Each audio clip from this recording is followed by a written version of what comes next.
Hello everyone, আমি সুস্মিতা আবার চলে এলাম নতুন একটা মিনি ব্লগ নিয়ে।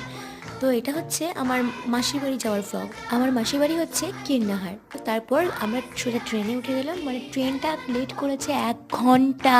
1 ঘন্টা ট্রেনটা লেট করেছে। আমরা 1 ঘন্টা আগে পৌঁছে গেছি। তো তারপর কি করব, তারপর একটু দাঁত বের করছিলাম আর একটু পাঁপড় কিনলাম আর অনেক কিছু কিনলাম, দিয়ে একটু খেতে খেতে আর কি সময়টাকে কাটানোর চেষ্টা করছিলাম। কি করব, প্রচণ্ড বোর হচ্ছিলাম গাইজ। 1 ঘন্টা ট্রেনের মধ্যে বসে থাকতে কারোর ভালো লাগে বলো তো? তো ফাইনালি ট্রেনটা আমাদের ছাড়লো, উদ্ধার করলো আমাদের। প্রকৃতিটা খুব সুন্দর লাগছিল, দেখো একটু। ফাইনালি আমরা নেমে গেলাম গাইস কীর্ণাহার স্টেশনে। দেখো ভিউটা জাস্ট। তো আমি একটু বসে এখানে নকশা করছিলাম আর কি, প্ল্যাটফর্মে বসে। মানে ট্রেনটা লাইনটাকে পেরিয়ে যেতে হবে ওইদিকে, তার জন্য। ফাইনালি আমরা মাসির বাড়ি পৌঁছে গেলাম। তো আজকে মিনি ব্লগ ছিল এইটুকুই। আবার দেখা হচ্ছে নতুন একটা মিনি ব্লগে। ততক্ষণ জন্য টাটা।